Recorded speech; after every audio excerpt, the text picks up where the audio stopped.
I'm going to start this month with my punk friends, the eucomis, otherwise known as pineapple lilies, but I see them as punks for obvious reasons, I hope. There are several varieties which live in pots all year round. They don't flower every year, and they do all need repotting, but every spring they come out of the greenhouse and are arrayed on a shelf just below our sunroom, and there they sit all summer. Occasionally they seed themselves elsewhere, mostly into nearby pots, and gradually my collection is growing. These plants are like the favourite sweets in the box. And so is this crinum lily, also known as the swamp lily, though here it is getting swamped too far into the shade, so I will move it this autumn when it finishes flowering. Up on the terrace, we have the tiger lilies with their bright orange spots and markings. They blend in well with the general hot theme up here, though August has not been hot at all. But the canna lilies are doing their things with both foliage and flower, especially these Tropicana varieties. Though these smaller, plain-leaved ones, still in pots, are doing their best with bright red and a lovely salmon pink. Then the red is continued with this lovely red geranium. We still have lots of dragonflies darting around the garden, and managed to capture this southern hawker on a squash leaf next to our poles of borlotti beans ripening in the sun when it's there. These will soon be harvested. On the other side of the garden there is a Rosa mutabilis which has taken to climbing upwards into the magnolia tree it is supposedly under, but in full sun. This little bed was planted out when we first moved here 7 years ago, but has been rather neglected, so this year I put in some bright yellow rudbeckia, and the flowering grasses are looking fantastic in the sun. The lovely Miscanthus David, Miscanthus Morning Light, and with slightly darker red tassels, and a very tall 8-foot reed grass, which is not intended, but invades from the ditches, and is rather elegant and lovely. I won't let it seed though, and will continue to pull it out just to stop it getting too comfortable.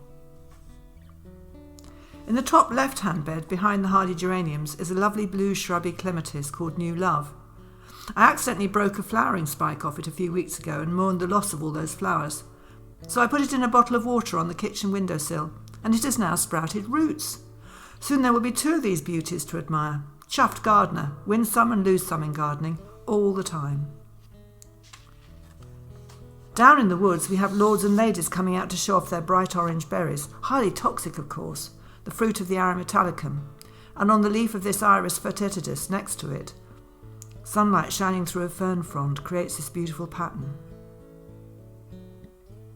Elsewhere, my Mahonia cabaret, a lovely warm burnt orange colour, has finally managed to flower properly and not have all its buds eaten off by birds or slugs before they could do anything. It's slowly thriving in the woods down here in spite of how wet it becomes. It would prefer slightly drier, I think. One of my favourite things about the woodland, in fact both of our favourite things, as all the trees we put in mature, is how the light plays through their leaves. Here we have George Forest maple showing his wonderful red-stalked and green-veined leaves, and beneath it the paper bark maple peeling away in wonderful colours and textures. The Himalayan white birches are slightly shaded under their own canopy now, but still shine through the gloom, and the purple birch Mount Zai is starting to turn much more purple against its paler colours. The inula, those magnificent 10-foot tall flowers we showed you last month, have been knocked over by the recent high winds, and are lying along the ground but still in flower and adding to the feeling of wildness down here. And the deep purple forest pansy leaves are shining in the dappled sunlight today too. And David, the artistic director of our films, is loving the light on this small maple and the Blacknam ferns with their prehistoric fronds. Also down here though are a lot of out-of-season plants, the witch hazel we told you about already. But now we have hellebores in full flower, and the shoots of snowflakes are already coming through, roughly 5 months early. They are hardy though, so it should be okay. So that's really what I wanted to end, or how I wanted to end, with this lovely delicate myrtle flower.